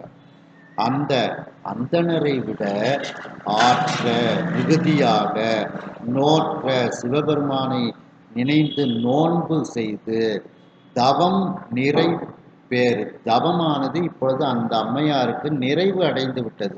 அந்த அம்மா செஞ்ச தவம் நிறைவு அடைந்து அதனால் வரக்கூடிய பலாபலன், பேருன்னா பலாபலன் என்ன, அதனால் வரக்கூடிய பலாபலனை துய்க்கக்கூடியவளாக அந்த வந்தியம்மையார் இருக்கின்றார். முக்திக்கு உரியவளாக இருக்கின்றாள். அதான் சுருக்கமா சொன்னா அந்த அம்மாவுக்கு இப்ப முக்தி கொடுக்கணும் சுவாமி. அந்த அளவுக்கு அந்த அம்மா தவத்துல சிறந்து இருக்கின்றார்கள். யாரை விட அந்த வேள்வி செய்து சுவாமிக்கு அவிசு கொடுக்கக்கூடிய அந்த பூர்ணாகுதி கொடுக்கக்கூடிய அந்த அந்தணரைகளை விட இந்த அம்மா வந்து தவம் செய்து ஒரு முக்தி பேற்றுக்கு உரிய காலம் கணிந்து இந்த அம்மையார் அங்கே இருக்கின்றார்கள். இவள் தாயிலாருக்கு அன்னை ஒப்பார். தாய் இல்லாதவர்களுக்கு தாயாக இருக்கக்கூடியவள். அதாவது இந்த அம்மாட்ட வந்து பசிக்குன்னு யாராவது சாப்பாடு கேட்டாங்கன்னா கையில காசு இல்லை, சன்னியாட்டு சாப்பிடுங்க அப்படின்றவங்க இந்த அம்மா. அப்படி தாய் இல்லாதவர்களுக்கு தாயை போன்றவள் இந்த அம்மையார். சுவை ஒரு பிட்டு விற்று, மிகுந்த சுவையான, உருனா மிகுந்தன்னு அர்த்தம், மிகுந்த சுவையான பிட்டை அவித்து அந்த பிட்டை விற்று உன் தொழிலினால் தானும் சாப்பிட்டு கொண்டு மற்றவர்களுடைய பசியையும் நீக்கக்கூடிய அப்படிப்பட்ட தொழிலை உடையவள் இந்த அம்மையார். தமிழ் ஆவாள். இந்த அம்மையாருக்கு திருமணம் ஆகவில்லை. ஆகையினால் எந்த துணையும் இந்த அம்மையாருக்கு கிடையாது. அப்படிப்பட்ட ஒரு உயர்ந்த தவத்தில் இருக்கக்கூடியவர்கள் இந்த வந்தி அம்மையார். இவங்க செஞ்ச ஒரே தவம் என்ன அப்படின்னா, டெய்லி அவிச்ச புட்டெல்லாம் சொக்கநாதருக்கு நைவேத்தியம் பண்ணிடுவாங்க. சொக்கநாதருக்கு நைவேத்தியம் பண்ணினதுக்கு அப்புறம் தான் வியாபாரத்துக்கே அது வரும். அங்கேயே இருந்த புட்டு அவிக்கிற இடத்திலேயே சொக்கநாதரை மனசால நினைப்பாங்க, புட்டை நைவேத்தியம் பண்ணிடுவாங்க. இப்படி ஒரு 100 வயசுன்னு வச்சுக்கிடுங்களேன். சின்ன வயசுலேயே கடையை போட்டாங்க, 15 வயசுலேயே கடையை போட்டாங்க. எத்தனை வருஷமா இந்த சொக்கநாதர் சாப்பிட்ருப்பாரு.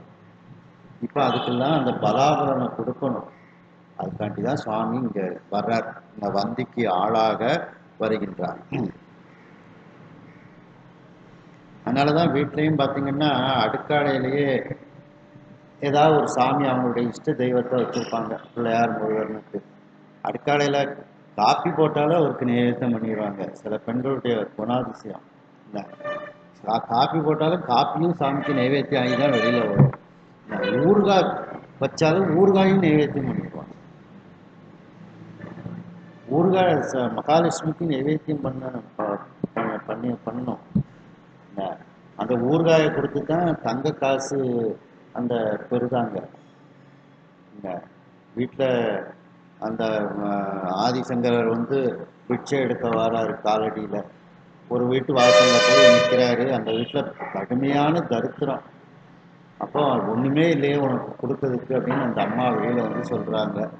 அதில் அந்த அம்மாவுக்கு உடனே ஞாபகம் வருது, ஒரே ஒரு நெல்லிக்காய் ஊறுகாய் இருக்குது, அது வேற ஒன்றும் இல்லை அப்படிங்கிறாங்க. அந்த நெல்லிக்காய் ஊறுகாயை கொடு அப்படின்னு ஆதிசங்கரர் அதை வாங்கி அதை சாப்பிட்றாரு. சாப்பிட்டுட்டு அந்த இடத்துலையே கனகதாரா ஸ்தோத்திரம்னு மகாலட்சுமியை நினச்சி பார்க்குறாங்க. உடனே அந்த வீட்டில் நெல்லிக்காய், தங்க நெல்லிக்காய் கொட்டுது. அந்த வீடு இன்னமும் இருக்குது. ஆமாம், இப்போ யூடியூப்ல அந்த வீட்டை போட்டு விட்டாங்க. அந்த பரம்பரையினரும் இருக்கிறாங்க. ஆமாம், அதனால மகாலட்சுமிக்கு வந்து அந்த பருநெல்லிக்காயும் வச்சு கும்பிடுவாங்க. அதை எச்சில் படாமல் ஊறுகாய் போட்டு ஊறுகாயும் வச்சு கும்பிடுவாங்க. மாரியம்மனுக்கும் ஊறுகாயெல்லாம் எச்சில் படாமல் தயார் பண்ணி பழைய சோறு ஊறுகாய் வச்சு கும்பிடுவாங்க. யாசாலைக்கு போடுவாங்க, ஹோமத்துக்கே போடுவாங்க மாரியம்மனுக்கு.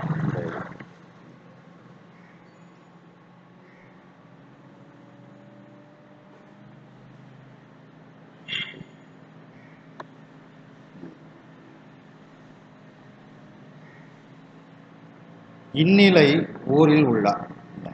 இப்படி அந்த அரசன் சொன்ன அந்த ஆணைக்கு ஏற்ப வைகை கரையை எல்லோரும் அடைத்து கொண்டு இருக்கின்றார்கள்.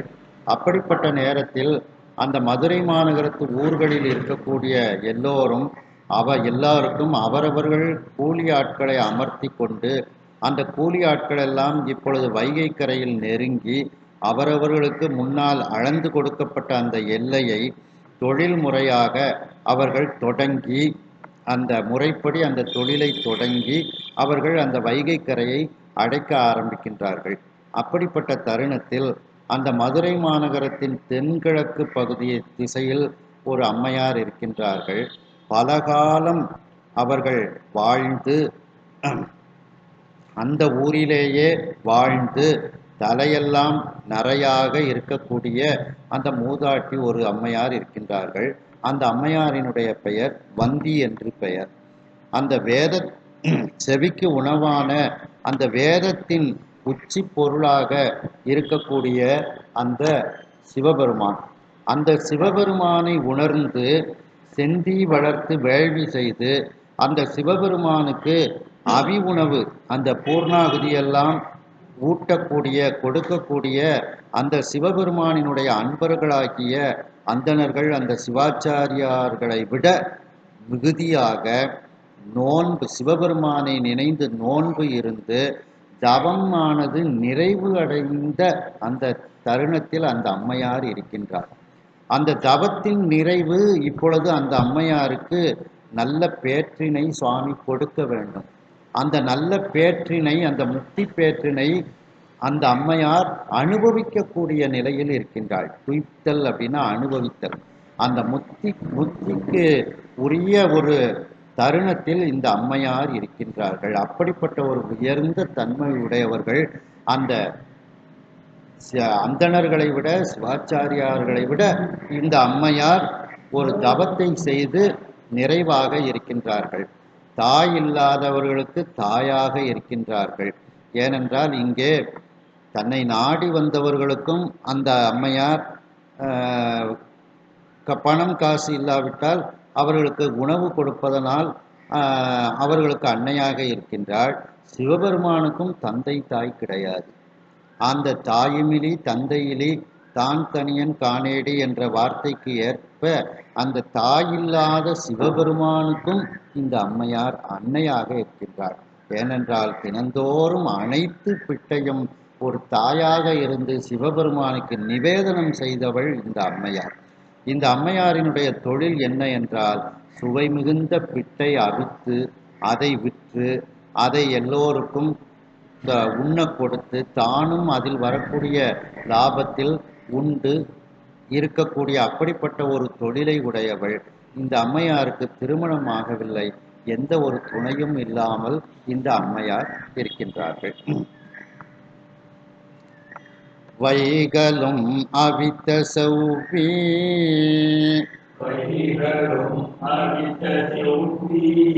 பிட்டினை மருங்கு நான்கு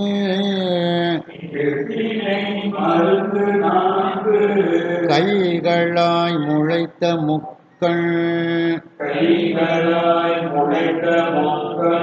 கரும்பினை அரும்பும் மூரல் செய்கதேர் முகத்து ஆனந்த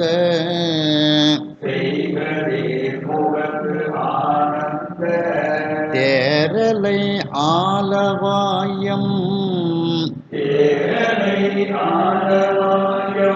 ஐயனை அகத்தால் நோக்கி அந்த ஆள்ங்கிறது கிடையாது. அன்பினால் அறுத்தி விற்பாள்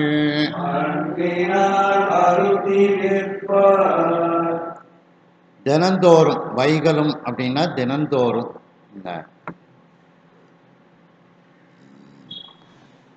இந்த முந்தின பாட்டில் இறைவனுக்கு அவி உணவு கொடுப்பார்கள் வேள்வி செய்து அப்படின்னு சொல்லுவாங்க. அந்த வேள்வியில் அவி உணவு கொடுப்பதை பற்றி நிறைய பாடல்கள் திருமுறைகளில் சொல்லப்படுகிறது. காயமே கோயிலாக கடிமணம் அடிமையாக வாய்மையே தூய்மையாக மணமணி லிங்கமாக நேயமே நெய்யும் பாலா நிறைய நீரமையாட்டி பூசனை ஈசனார்க்கு போற்று அவி காட்டினோமே. அந்த அவி உணவு கொடுத்தல் அப்படிங்கிறது ஒரு சிறப்பான ஒரு செயல்பாடு. அதையெல்லாம் அந்த அந்தணர்கள் சிவாச்சாரியார்கள் செய்கின்றார்கள்னுட்டு அந்த கருத்தை போன பாட்டில் பார்த்தோம். இந்த அம்மையார் வைகலும் அப்படின்னா தினந்தோறும் அவித்த செவ்வி பிட்டினை, செவ்வினா பக்குவம் அடைந்த செம்மை அடைந்த அந்த பிட்டு கூட்டம் வந்துட்டு அப்படின்ட்டு அரைகுறையாக பிட்டை விற்று கொடுக்கறதெல்லாம் கிடையாது. நல்ல பக்குவமாக அது வெந்ததுக்கு அப்புறம்தான் அதை வந்து எல்லாருக்கும் கொடுப்பாங்க. அப்படி செவ்வி பிட்டினை நன்கு பக்குவமடைந்து நன்கு அவிந்த அந்த பிட்டினை மருங்கு 4 கைகளாய் முளைத்த முக்கண் கரும்பினை. ஒரு பக்கத்திற்கு 4 கைகள். அப்போ அப்போ 2 பக்கங்களுக்கு 8 கைகள். மருங்குன்னா ஒரு பக்கம்னு அர்த்தம். 2 கைகள். அப்போ 2 பக்கம். அப்போ 4 4 8. இந்த முன்பக்கத்து பகுதியில் ஒரு 2 கைகள். இப்படி 10 கைகளை உடையவராக சிவபெருமான் இருக்கக்கூடிய கோலம் இருக்கின்றது. அப்போ முதல் முன்பக்கத்தில் 2 கை தான் தெரியும். 2 பக்கங்களில் 4 4 5 முகம்ல சுவாமிக்கு. அப்போ 2 10 கைகள். ஈசானம் தத்புருஷம் அகோரம் வாமதேவம் சத்யோஜாதம்னு 5 முகங்கள். 5 முகங்களுக்கு 10 கைகள். முன்பகுதியில் 2 கைகள் தெரியும். அருளக்கூடிய கை இதெல்லாம் தெரியும். பக்கத்தில் 2 பக்கங்களையும் 4 4 கைகள் தெரியும் சுவாமிக்கு. அப்படி மருங்கு ஒரு பக்கத்தில் 4 கைகளாய். அப்ப 2 பக்கத்துல 8 கைகள், முன் பக்கத்துல 2 கைகள், 10 கைகளாய் முளைத்த. தானே தோன்றி முளைத்தவர் அந்த சொக்கநாத பெருமான். தான் தோன்றியப்பர் சுயம்பு மூர்த்தி, விடங்கமூர்த்தி அவர். அப்படி தானாக பூமியிலிருந்து முளைத்து வந்த அந்த சொக்கநாத பெருமான் 3 கண்களை உடைய கரும்பாக இருக்கின்றார். கரும்பு வந்து இனிப்பு சுவை. அந்த இனிப்பு சுவையை நாம் எல்லோரும் அனுபவிக்கின்றோம். ஆகையினால் அந்த அனுபவ பொருளாக அந்த முக்கனை உடைய பெருமான் இருக்கின்றார். நமக்கு தெரிஞ்ச பொருளை வச்சுதான் நாம வந்து ஒன்றினுடைய இனிமையை பற்றி சொல்ல முடியும். ஆனா அந்த இனிமையையும் கடந்த ஒரு இனிமையை உடையவன் இறைவன். ஆனா நம்ம சொல்லும்போது நமக்கு தெரிஞ்சது கரும்பு இனிப்பா இருக்கும். அதுபோல சுவாமியும் இனிப்பா இருப்பாரு அப்படின்ட்டு சொல்றாங்க. அப்படி அந்த 3 கண்களை உடைய அந்த கரும்பாக இருக்கக்கூடிய அந்த சொக்கநாத பெருமானை அரும்பும் மூரல், அவருடைய முகத்துல புன்னகை தோன்றுமா. மூரல்னா புன்னகை, அரும்பும்னா தோன்றும். அந்த சொக்கநாத பெருமானினுடைய முகத்தில் புன்னகை தோன்றுமா. அரும்பும் மூரல் செய் கதிர் முகத்து. மூரல் செய் அந்த புன்னகை தோன்றக்கூடிய ஒளி பொருந்திய முகத்தை உடையவனாக இருக்கின்றான். ஆனந்த தேரலை, ஆனந்த தேனாக இருக்கின்றான். தேரல்னா தேன் அர்த்தம். அந்த ஆனந்த தேரலை ஆலவாய் எம் ஐயனை, அந்த ஆலவாயில் இருக்கக்கூடிய எங்கள் ஐயனாக இருக்கக்கூடிய அந்த சொக்கநாத பெருமானை அகத்தால் நோக்கி, மனசால அந்த பிட்டு அவிச்ச உடனே சுவாமியை கூப்பிட்டுருவா இந்த அம்மா. மனதால கூப்பிட்டுருவா, மனதால் பார்ப்பார் அந்த சொக்கநாதரை. மனதால் நோக்கி கண்ணால் அந்த பெருமானை பார்த்து அன்பினால் அருத்தி, அன்போட எப்பா இதை நீ சாப்பிட்டுக்கோ, நீ சாப்பிட்ட பிரசாதத்தை நான் எல்லாருக்கும் விற்க போறேன் அப்படின்னுட்டு அவிக்க சாமிக்கு வந்து நிவேதனம் தான் விட்டு. அப்படி அன்பினால் அருத்தி, அருத்தினா உண்ணச் செய்து, அன்போடு அந்த சொக்கநாத பெருமானை உண்ணச் செய்து, அதன் பிறகுதான் இந்த சாமிக்கு நைவேத்தியான விட்டு தான் வியாபாரத்துக்கே வெளியில வருது, விற்பா. அதுக்கப்புறம் தான் விற்கின்றார். அப்போ எவ்வளவு ஒரு பக்தி பாருங்க அந்த அம்மாவுக்கு. ஆனா சாமியை வர்ணிக்கும் போது அவரே கரும்பா இருக்காரு, அவரே வந்து ஆனந்த தேனா இருக்காரு. ஆனாலும் இந்த அம்மா கொடுத்த விட்ட அவரு ஆசையா சாப்பிட்டாரு அப்படிங்கிறதுக்காண்டி அவரே இவ்வளவு உணவுப் பொருளாக இருந்தாலும் இந்த அம்மையார் அன்போடு கொடுத்ததை அவர் இவ்வாறு சாப்பிட்டார் அப்படிங்கிறது தான் இதுல வந்து சொல்லப்படுகிறது.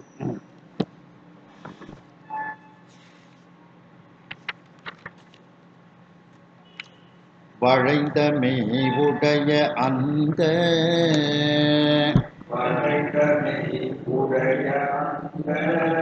மாதவன் அறை மூதாட்டிக்கு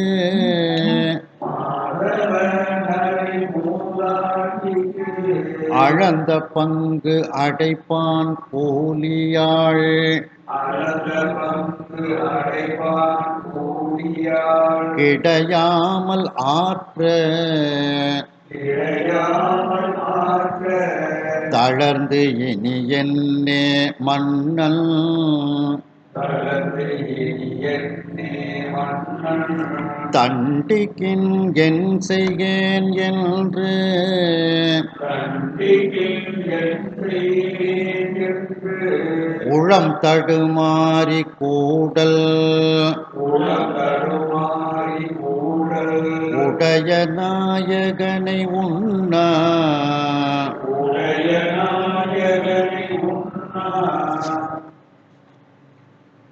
அந்த அம்மாவுக்கு ரொம்ப வயசாயாச்சு. ஒரு 100 வயசுக்கு மேலே போயாச்சு. ரொம்ப வயசாக ஆக கூன் விழுந்துடும். அப்படி வளைந்த மெய் உடைய அந்த கூன் விழுந்த உடம்பை உடைய பெண்ணாக அந்த அம்மா இருக்கின்றார்கள். அந்த மாதவ மிகப்பெரிய தவத்தை செய்த தலை முடியெல்லாம் நரைச்சு போயிட்டு அந்த தலை முடிகளெல்லாம் நரைத்த அந்த மூதாட்டி அந்த வந்தியம்மாவிற்கு அழந்த பங்கு அடைப்பான்.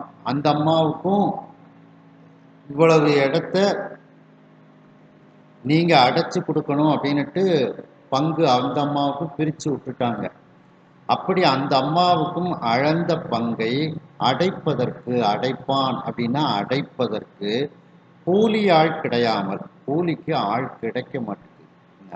அப்படி கூலி ஆள் எதனால அப்படின்னா கூலிக்கு ஆள் கிடைக்கும். எல்லாரும் வைகைக்கரையில போய் நிற்கிறாங்க, அவரவர்களால் முடிஞ்ச உதவிகளை செய்கிறாங்க. முடியாதவர்கள் கூலி ஆளை பூரா அமர்த்திடுறாங்க. இந்த அம்மாவுக்கு ஒரு சோதனை கொடுக்கணுமே இந்த அம்மாவுக்கு கூலி ஆளை கிடைக்காமலும் சாமி செஞ்சிருது. அது அப்படி கூலி ஆள் கிடையாமல், கூலிக்கு வேலை செய்வதற்கு ஆள் கிடைக்காமல் ஆற்ற தளர்ந்து இந்த அம்மா ரொம்ப தளர்ந்து போய் விடுகின்றார்கள். இனி என்ன நடக்க போகுதுன்னு தெரியலையே. மன்னன் தண்டிக்கேன், உனக்குள்ள பங்கை நீ அடைக்கல அப்படின்ட்டு சொல்லி மன்னன் நம்மை தண்டித்தால் நாம் என்ன செய்ய முடியும், என் செய்கேன் என்று இந்த வந்தியம்மையார் உள்ளம் தடுமாறி, உள்ளத்துல துன்பத்தின் காரணமாக தடுமாற்றம் ஏற்படுகிறது. உடனே அவங்க உற்றார் இல்லாதார்க்கு உறுதுணை ஆவன அப்படின்னு சொன்ன மாதிரி உடனே அந்த கூடல் மாநகரத்தை உடைய அந்த சொக்கநாத பெருமானை இப்பொழுது மனதில் நினைக்கின்றார்கள் அந்த அம்மையார். உண்ணுதல் அப்படின்னா நினைத்தல்னு அர்த்தம். உண்ணா அப்படின்னா நினைக்கின்றார்கள் சொக்கநாத பெருமானை அந்த அம்மையார்.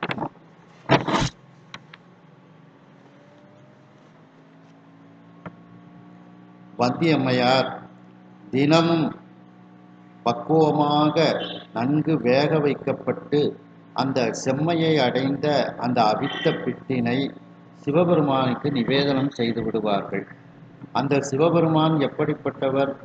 ஒரு பக்கத்தில் 4 கைகளை உடையவர், 2 பக்கத்திற்கு 8 கைகள், முன்பக்கம் 2 கைகள், அவ்வாறு 5 முகத்திற்கு 10 கைகள் உடையவராக அந்த பெருமான் இருக்கக்கூடியவர்.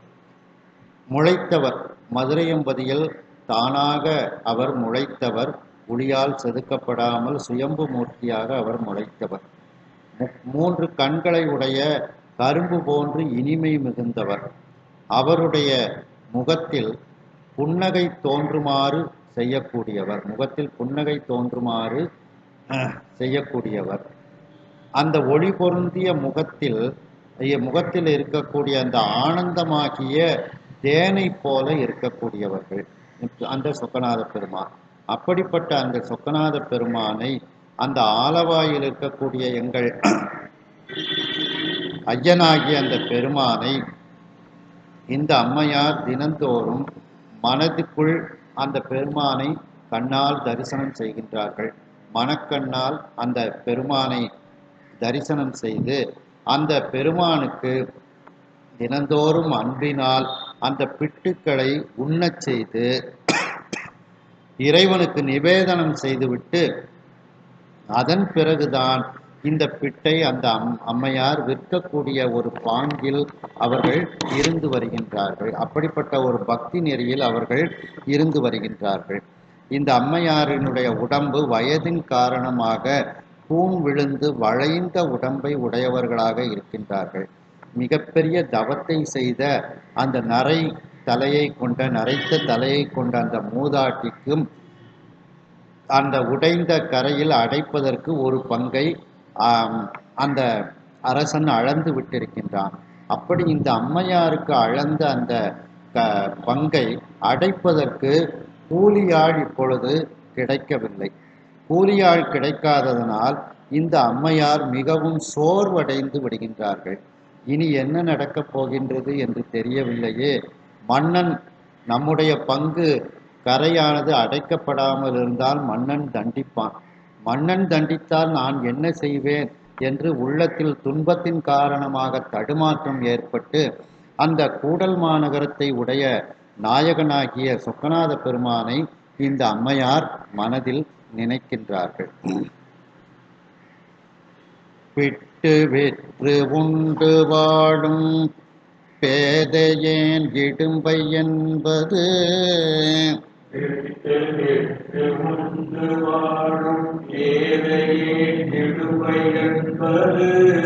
எழுத்துணையேனும் இன்றி இரவி எங்கு எழுக என்று இந்நாள்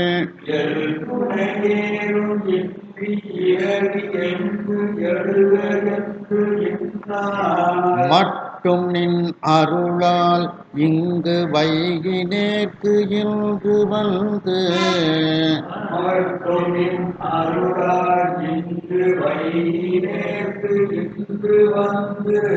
விட்டது ஓர் இடையூறு ஐய மீனவன் ஆணையாலே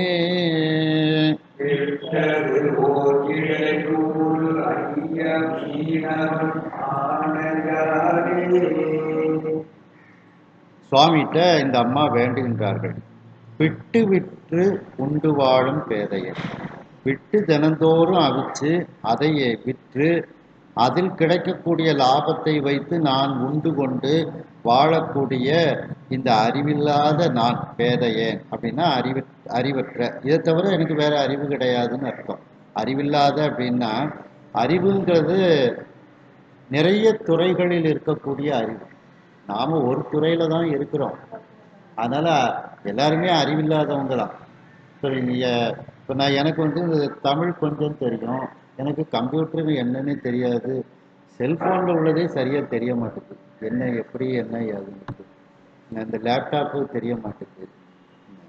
அதை மாதிரி படிக்கக்கூடிய சப்ஜெக்ட் நிறைய இருக்குது.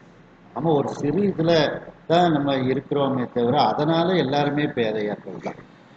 அது அப்படி அந்த அறிவில்லாத நான் இடும்பை என்பது, இதுவரைக்கும் நான் வாழ்ந்த வாழ்க்கை எப்படி இருந்தது என்று தெரியுமா? துன்பம் என்பது, இடும்பைனா துன்பம், துன்பம் என்பது எள்ளளவு கூட எனக்கு இல்லாமல் இதுவரைக்கும் நான் வாழ்ந்து விட்டேன். துணைனா அளவுன்னு அர்த்தம். எள்ளளவுக்கு கூட துன்பம்ங்கிறதே என்னுடைய வாழ்க்கையில வந்தது கிடையாது. நான் எப்படி இருந்தேன்? சூரியன் எங்க எழுந்தா நமக்கு என்ன, நமக்கு எந்த துன்பமும் கிடையாது அப்படின்னு இதுவரைக்கும் நான் வாழ்ந்து விட்டேன்.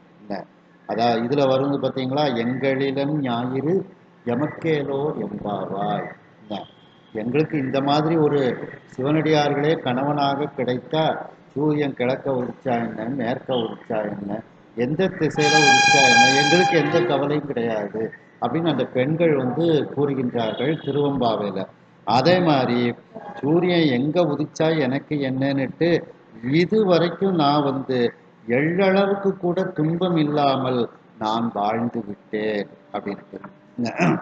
இந்நாள் மட்டும் என்று, இந்நாள் மட்டும் நின்னருளால் இங்கு வைகினேற்கு. அது என்ன சொல்றாங்க?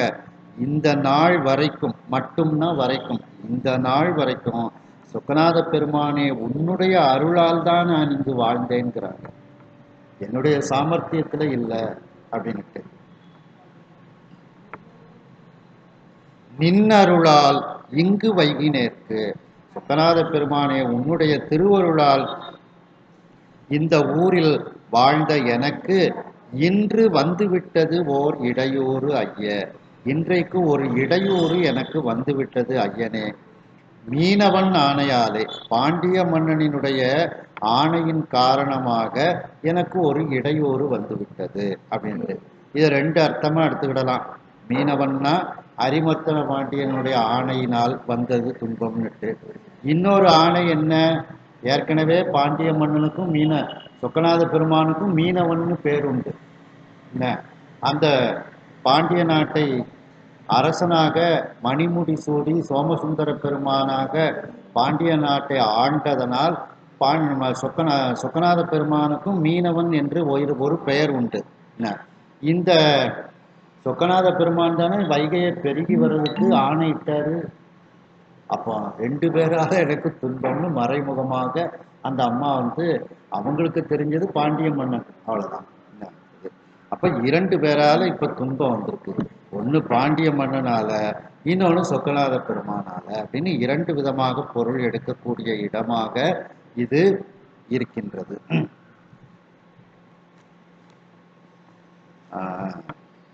நம்ம பார்த்தோம் ஏற்கனவே. மதுரைக்கு கல்யாணத்துக்கு வரும்போது சுவாமி பதவியே ஏற்கல. இந்த கல்யாணம் ஆனதுன்னா பதவியே கிடைக்கும். பதவியே மதுரை மாநகரத்து அரசன் பதவியே ஏற்கல.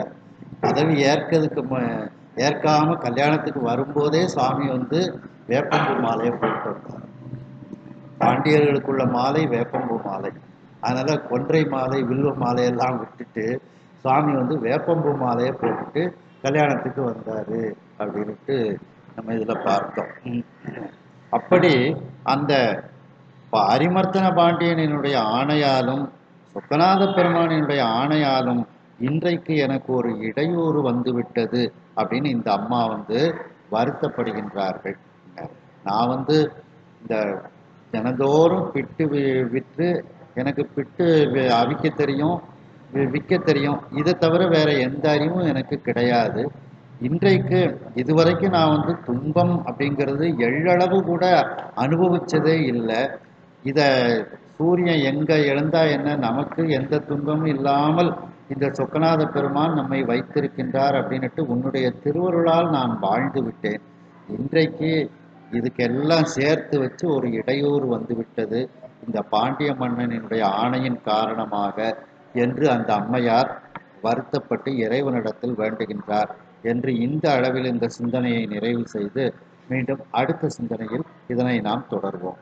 ஹர நம பார்வதி பதையே. வெற்றிவேல் முருகனுக்கு.